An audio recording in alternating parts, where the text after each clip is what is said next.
Hello everyone, welcome to my channel edu expert, जहां पे आज हम पढ़ेंगे सेल ऑर्गेनल्स के बारे में, जो कि हमारा पहला सेल ऑर्गेनल यहाँ माइटोकॉन्ड्रिया दिया हुआ है।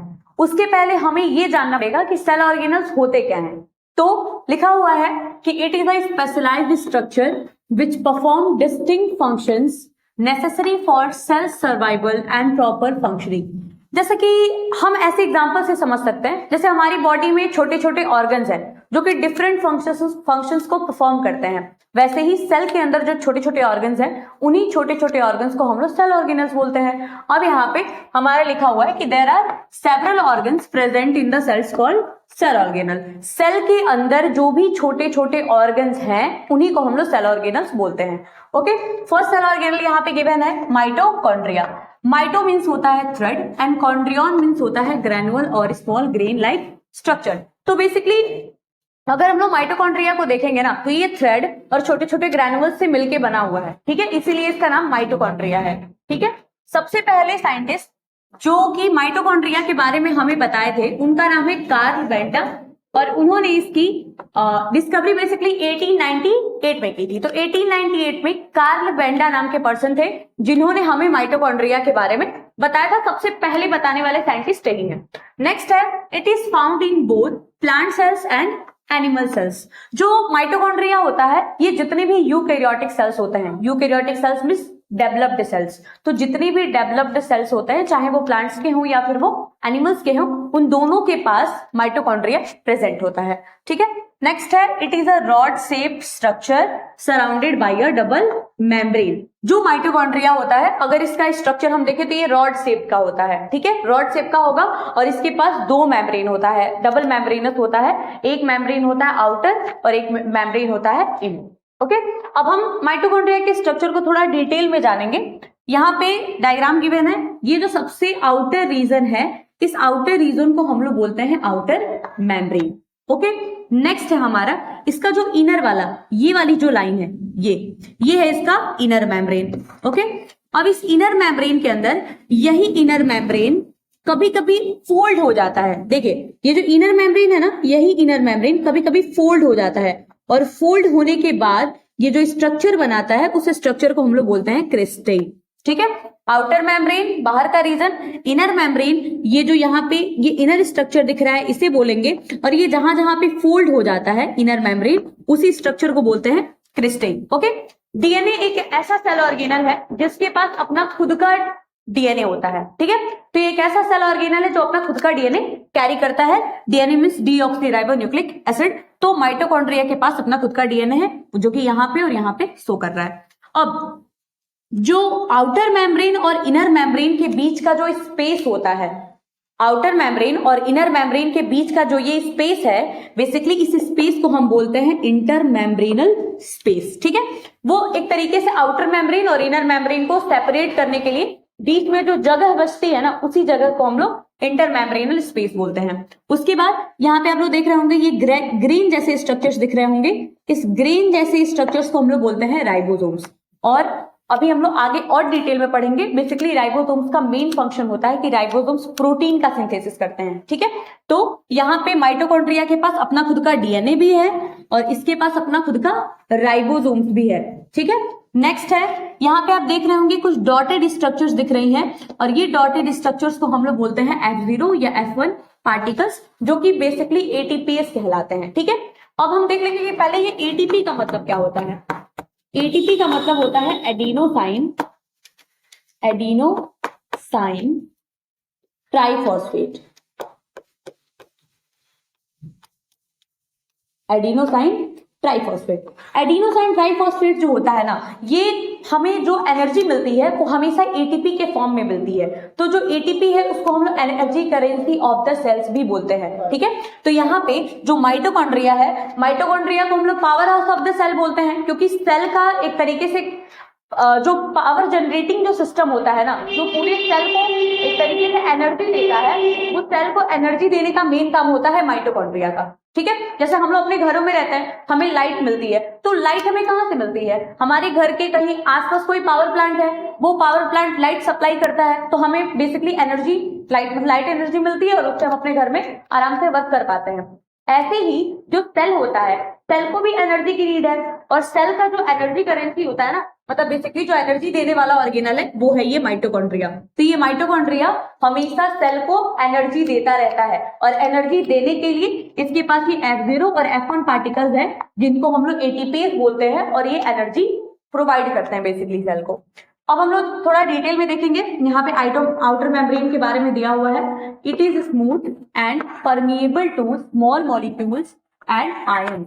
जो आउटर मेम्ब्रेन होता है, ये जो बाहर वाला मेम्ब्रेन है, ये बहुत ही ज्यादा स्मूथ होता है, सॉफ्ट होता है, और ये हर एक तरीके के छोटे छोटे मॉलिक्यूल्स या छोटे छोटे आयंस को परमिशन दे देता है कि तुम आसानी से सेल माइटोकॉन्ड्रिया के अंदर जा सकते हो। जैसे कि हम लोग अगर अपने घर में रहते हैं तो घर में हम उन्हीं को आने देंगे जिनको हम चाहते हैं कि वो हमारे घर में आए। वैसे ही जो सेल है वो भी, उसका जो मेम्ब्रेन होता है ना, वो भी सेम काम करता है।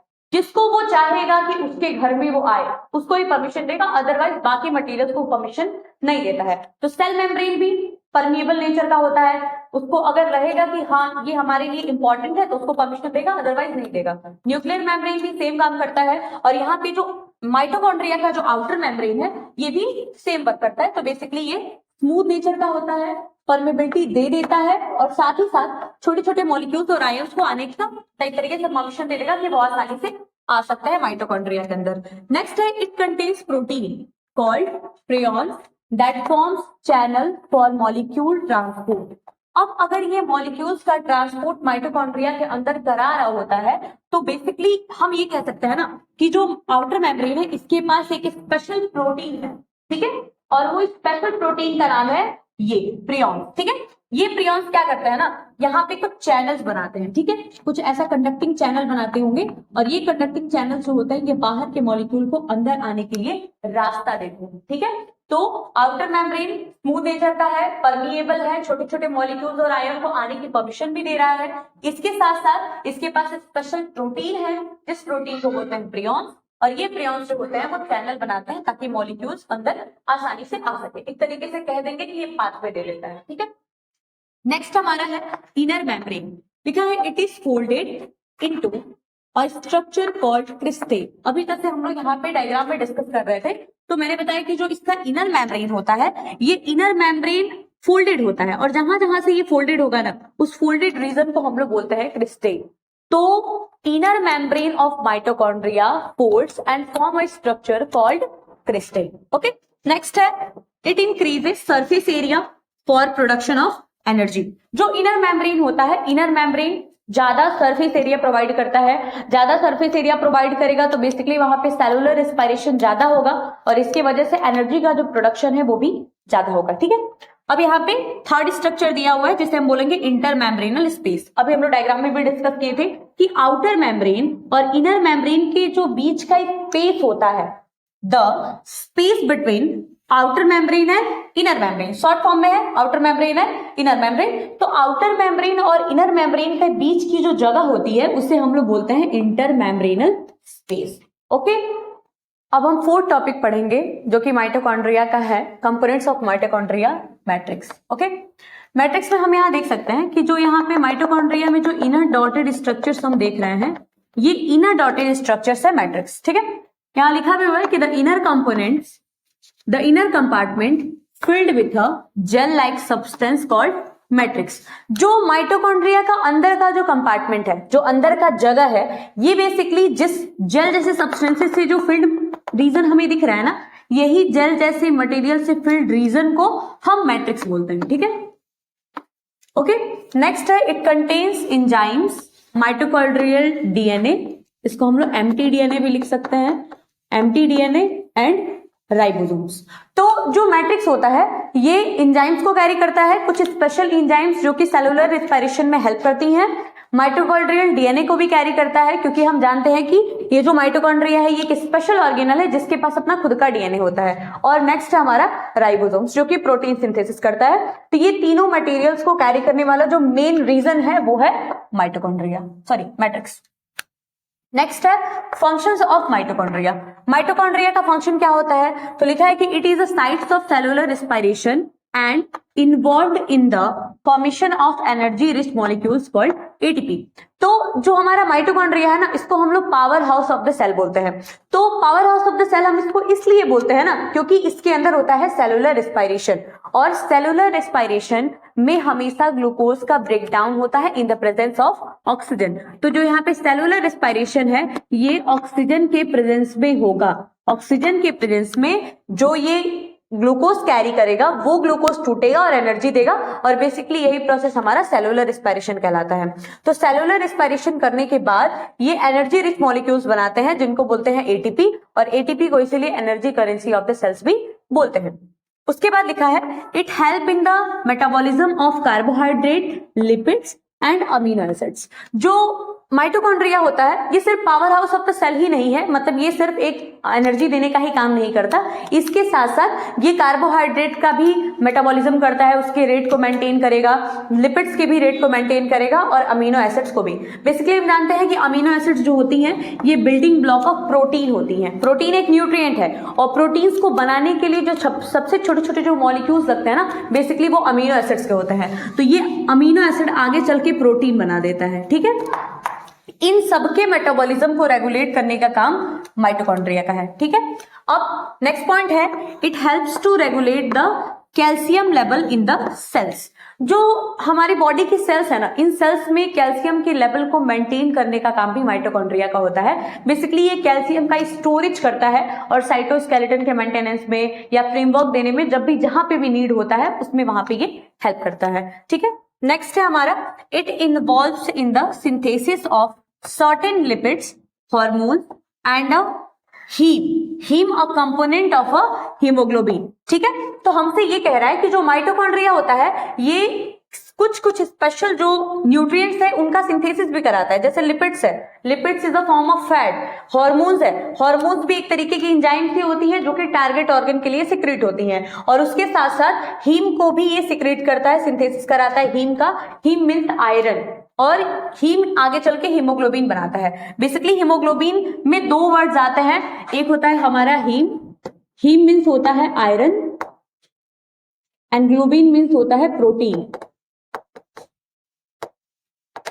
जो कि हमारी बॉडी में ऑक्सीजन के साथ कंबाइन होकर और उसको हमारी बॉडी में ट्रांसपोर्ट होती है। तो बेसिकली यहाँ पे हीमोग्लोबिन जो है ना ये आयरन प्रोटीन होता है, और हीमोग्लोबिन का जो ये हीम है इसका सिंथेसिस करने का काम भी माइटोकॉन्ड्रिया का होता है, ठीक है।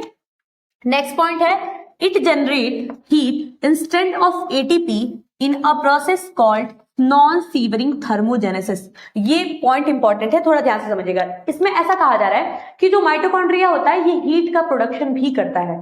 पावर हाउस है ही, स्टोरेज ऑर्गन है ही, उसके साथ साथ ये हीट का भी प्रोडक्शन कर रहा है, और ये हीट का प्रोडक्शन एटीपी के बिहाफ में करता है। वो भी कब? जब हमारी बॉडी में नॉन सीवरिंग थर्मोजेनेसिस होता है। बेसिकली जैसे कि अभी ठंडी का टाइम चल रहा है तो हमें ठंडी लगती है, हमारी बॉडी को एक्सटर्नल इन्वायरमेंट के हिसाब से मेंटेन करने के लिए जो माइटोकॉन्ड्रिया होता है ये हमारी बॉडी में हीट का प्रोडक्शन करता है, और वो हीट का प्रोडक्शन के प्रोसेस को हम लोग नॉन सीवरिंग थर्मोजेनेसिस बोलते हैं। तो अभी फिलहाल हमारी बॉडी को जो गर्म करने का काम है, हीट प्रोडक्शन करने का काम है, वो माइटोकॉन्ड्रिया करता है, ठीक है। अब हम दूसरा सेल ऑर्गेनल पढ़ेंगे जो कि है एंडोप्लाज्मिक रेटिकुलम। एंडोप्लाज्मिक रेटिकुलम में गिवन है endoplasmic reticulum is a irregular network of membranes double walled enclosing a fluid filled lumen.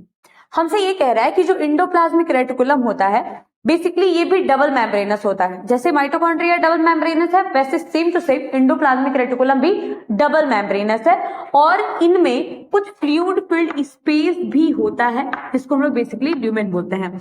तो ये है ल्यूमेन वाला मटेरियल, मतलब ये ल्यूमेन का स्ट्रक्चर है, और एक तरीके से ये डबल मेम्ब्रेन से कवर्ड है। इस तरीके के स्ट्रक्चर को यहाँ पे एंडोप्लाज्मिक रेटिकुलम कहा गया है, ओके। फिर लिखा है it is present in both plant cells and animal cells. जो एंडोप्लाज्मिक रेटिकुलम होता है ये प्लांट सेल और एनिमल सेल दोनों में प्रेजेंट रहता है। वो एक तरीके से स्पेशल टाइप वाले यूकैरियोटिक सेल्स होते हैं जिनमें ये दोनों मौजूद रहते हैं, ठीक है। नेक्स्ट दिया है there are two main types of ER. Endoplasmic reticulum जो होता है ये दो तरीके का होता है, एक होता है रफ एंडोप्लाज्मिक रेटिकुलम और एक होता है स्मूथ एंडोप्लाज्मिक रेटिकुलम।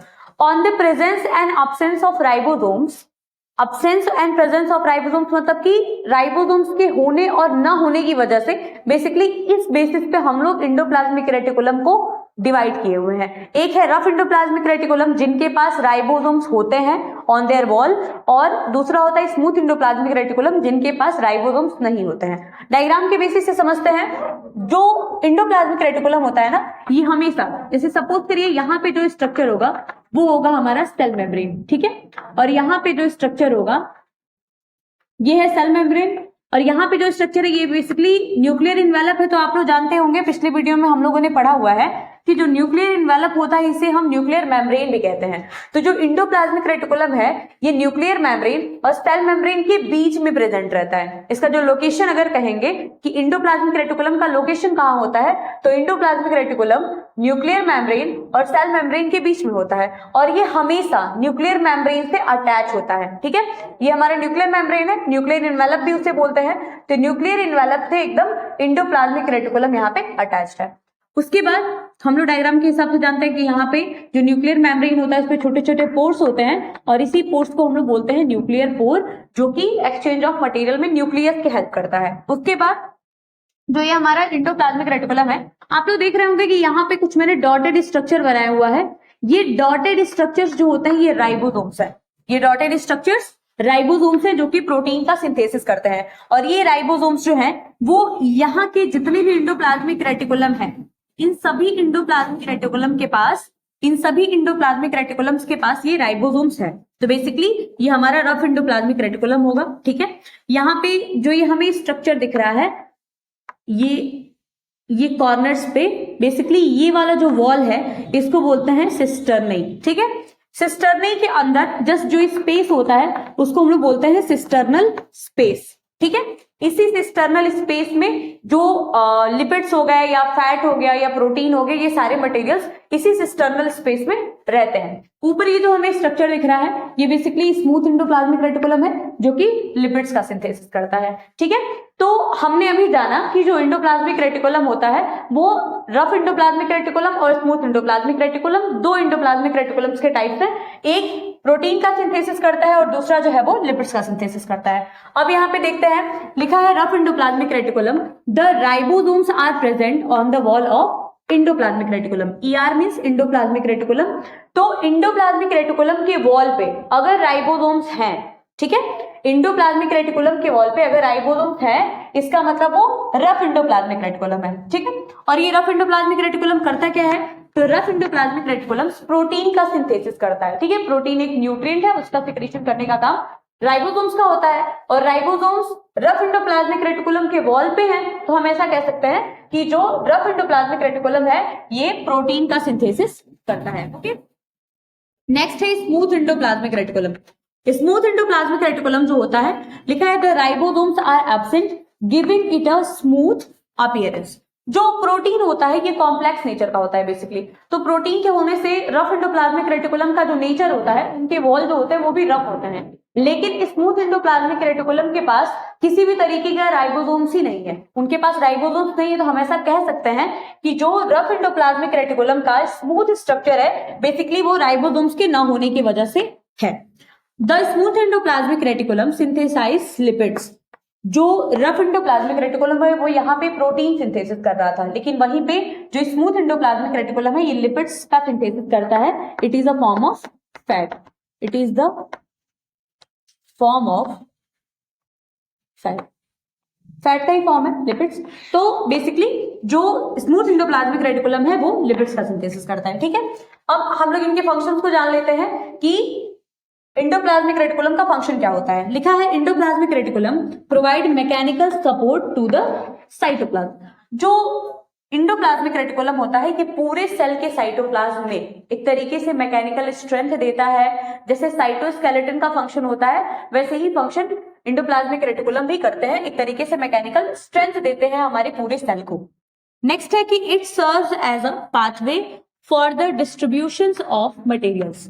जितने भी तरीके के मटेरियल्स का ये सिंथेसिस कर रहे हैं, जैसे कि ये लोग प्रोटीन का सिंथेसिस कर रहे हैं और उसके साथ साथ लिपिड्स का भी सिंथेसिस कर रहे हैं, तो लिपिड्स और प्रोटीन का जो डिस्ट्रीब्यूशन है पूरे सेल में जहां भी उसकी नीड है, पूरे सेल में जहां पे भी प्रोटीन और लिपिड्स की नीड है उसको वहां तक पहुंचाने का भी काम एंडोप्लाज्मिक रेटिकुलम का ही होता है। Okay, and the last one is endoplasmic reticulum helps to producing new cell membrane during cell division. और हम ये भी जानते हैं कि जो सेल मेम्ब्रेन होता है वो प्रोटीन और लिपिड से बना हुआ होता है, और यहाँ पे एंडोप्लाज्मिक रेटिकुलम भी एक तरीके से प्रोटीन और लिपिड्स बना रहे हैं। तो जो एंडोप्लाज्मिक रेटिकुलम है ड्यूरिंग सेल डिवीजन, जब नए सेल्स का फॉर्मेशन होगा, जब नए सेल बनने वाले होंगे, तो नए सेल के बनने के बाद जो उनका सेल मेम्ब्रेन आता है वो एंडोप्लाज्मिक रेटिकुलम की वजह से ही आता है। मतलब एंडोप्लाज्मिक रेटिकुलम जब सेल डिवीजन होगा तो उस टाइम पे सेल मेम्ब्रेन बनाएगा।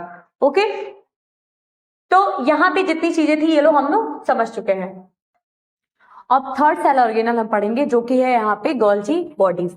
लिखा है the Golgi bodies were first discovered by Camillo Golgi in 1898। जो गोल्जी बॉडीज होती हैं बेसिकली इनका सबसे पहले डिस्कवरी करने वाली जो पर्सन है उनका नाम था कैमिलो गोल्जी, और इनके टाइटल से ही इस ऑर्गेनल का नाम भी गोल्जी बॉडीज पड़ा हुआ है। ठीक है, it is also known as Golgi apparatus and Golgi complex. इसकी वजह से कैमिलो गोल्जी की वजह से इसका नाम गोल्गी बॉडीज पड़ा, और बेसिकली इसको हम लोग गोल्जी apparatus या फिर गोल्जी कॉम्प्लेक्स भी बोलते हैं। ये एक ऐसा सेल ऑर्गेनल है जो कि प्लांट सेल्स और एनिमल सेल्स दोनों में प्रेजेंट होता है। ठीक है, इनके पास कुछ special smooth flattened membranous structure होते हैं और ये भी डबल वॉल्ड होते हैं। ठीक है, इनके पास सेक जैसे भी स्ट्रक्चर्स होते हैं। अब हम लोग डायग्राम के बेसिस से समझेंगे, जैसे कि यहाँ पे दिया हुआ है, आप लोग देख सकते हैं कि ये जो स्ट्रक्चर है ये ट्यूबुलर फ्लैटेंड सेक जैसे स्ट्रक्चर, कभी कभी वेसिकल्स जैसे स्ट्रक्चर से कंसिस्टेड होते हैं। ठीक है, तो यहाँ पे जो आपको फोल्डेड स्ट्रक्चर दिख रहा है ना, इस फोल्डेड स्ट्रक्चर को हम सिस्टर्नी बोलेंगे। ओके, उसके बाद यहाँ पे आप लोग देख सकते हैं ये कुछ ऐसे रिलीजिंग स्ट्रक्चर दिख रहा होगा। ये जो रिलीजिंग स्ट्रक्चर है ये है new formation vesicles, new forming vesicles आएंगे। यहाँ पे आप देख सकते हैं ये ऑलरेडी ऐसे बन के और ये निकल चुका है, तो इसको हम लोग बोलेंगे सिक्रेटरी वेसिकल्स। ओके, यहाँ पे जो फ्लूइड फिल्ड मटेरियल होता है, फ्लूइड फिल्ड जो स्पेस होता है उसको बोलते हैं ल्यूमेन। उसके बाद यहाँ पे टिप पे आप लोग देख रहे हैं इनकमिंग ट्रांसपोर्ट वेसिकल्स। बेसिकली जो गोल्जी बॉडीज होती है ना, इनका मेन फंक्शन है कि सिक्रीशन करेंगी, ट्रांसपोर्ट करेंगी। ठीक है, तो ये जो यहाँ पे आपको सिक्स फेज दिख रहा है, सिक्स फेज का मतलब होता है कि ये स्पेशल एरिया है जो कि अपने मटेरियल्स को रिसीव करता है एंडोप्लाज्मिक रेटिकुलम से। जैसे यहाँ पे होगा कोई एंडोप्लाज्मिक रेटिकुलम, और उस एंडोप्लाज्मिक रेटिकुलम से जो भी प्रोटीन और लिपिड्स का जो सिंथेसिस होता है उसको बेसिकली ये सिस्टर्स ना रिसीव करती हैं। ठीक है, यहाँ पे उसको रिसीव करेंगी, यहाँ से इस मटेरियल्स को आगे की तरफ भेजेंगी, और फिर यहाँ पे वो वेसिकल्स के फॉर्म में या वैक्यूल्स के फॉर्म में उसे रिलीज करके आगे भेज देंगी। जो ये ट्रांसफेज वाला स्ट्रक्चर होता है, ये ट्रांसफेज स्ट्रक्चर यहाँ से साइड सेल मेम्ब्रेन से जुड़ा होता है, और ये सेल मेम्ब्रेन से जुड़ के जो भी इसके मटेरियल्स होते हैं इसको वहां पे ट्रांसपोर्ट करता है। तो ये जो सिस फेज है ये एंडोप्लाज्मिक रेटिकुलम से मटेरियल्स को रिसीव कर रहा है, और ट्रांस फेज जो है इसका ट्रांसफर करा रहा है। उसको कभी वो वेसिकल्स के फॉर्म में ट्रांसफर कराती हैं, कभी कभी उसको वैक्यूल्स के फॉर्म में ट्रांसफर कराती हैं। लिखा है the tubular structures are frequently associated with vesicles and vacuoles. जैसे कि अभी मैंने बताया कि जो गोल्जी बॉडीज होती हैं बेसिकली ये वेसिकल्स और वैक्यूल से मिलकर बनी होती हैं, क्योंकि ये कुछ भी मटेरियल्स अगर सिक्रेट करेंगी तो बेसिकली उनको शॉर्टिंग करेंगी, उनका पैकिंग करेंगी और पैकिंग करके उनको ट्रांसपोर्ट कर देंगी। तो ये कुछ वेसिकल्स और वैक्यूल्स से मिलकर बनी होती हैं। नेक्स्ट है the smaller Golgi apparatus vesicles in plants is called dictyosomes. Plant में गोल्जी बॉडीज एक स्पेशलाइज्ड स्ट्रक्चर के फॉर्म में नहीं बल्कि एक सिंगल यूनिट के फॉर्म में होती हैं, और उस यूनिट को हम डिक्टियोसोम्स कहते हैं। ठीक है, तो डिक्टियोसोम्स बेसिकली सिर्फ और सिर्फ प्लांट सेल में प्रेजेंट होगा, एनिमल सेल्स में नहीं, ये सिर्फ प्लांट सेल्स में प्रेजेंट होता है। अब गोल्जी बॉडीज का फंक्शन क्या होता है, तो लिखा है कि these are the secretory organelles of the cells and involved in secretion.